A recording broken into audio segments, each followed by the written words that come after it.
It's been over 30 hours since a court issued arrest warrants against suspects in the missing Sabongeros case.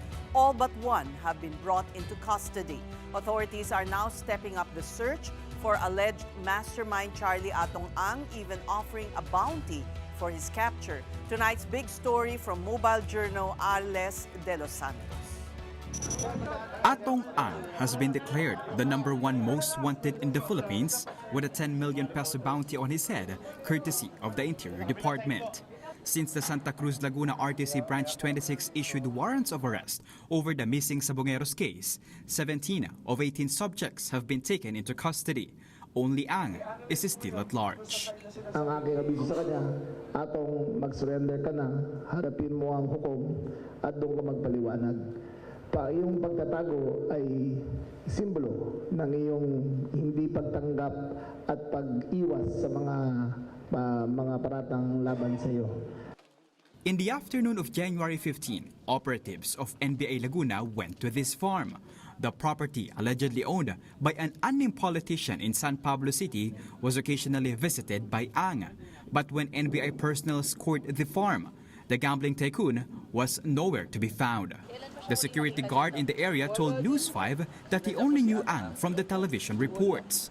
But he said he never saw the businessman personally, especially not in this farm.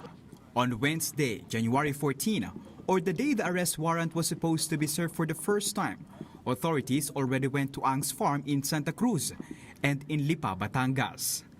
Police even went to the Magnates-known address in Pasig City.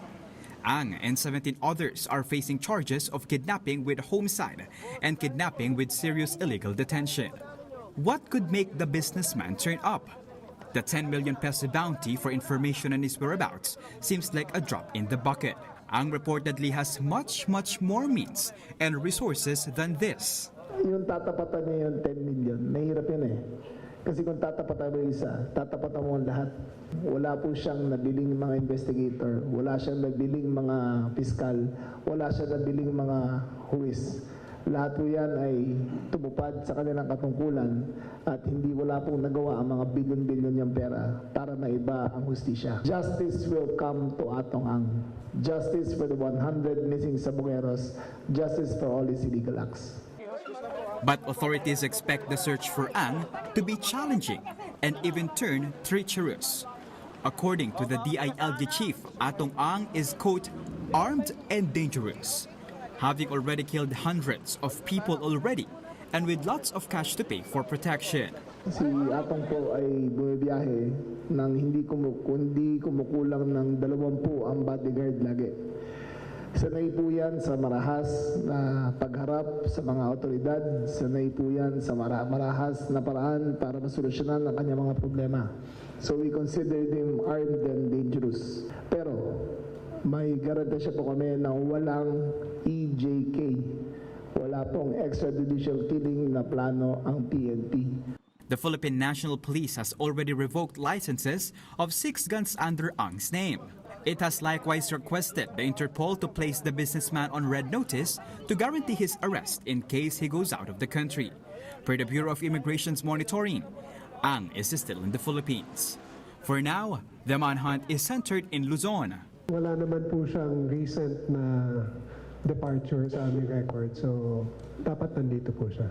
There are information, ma'am, coming from informants namin on the ground. All of these are being validated. Marami naman pong tumutulong at naiintindihan nila.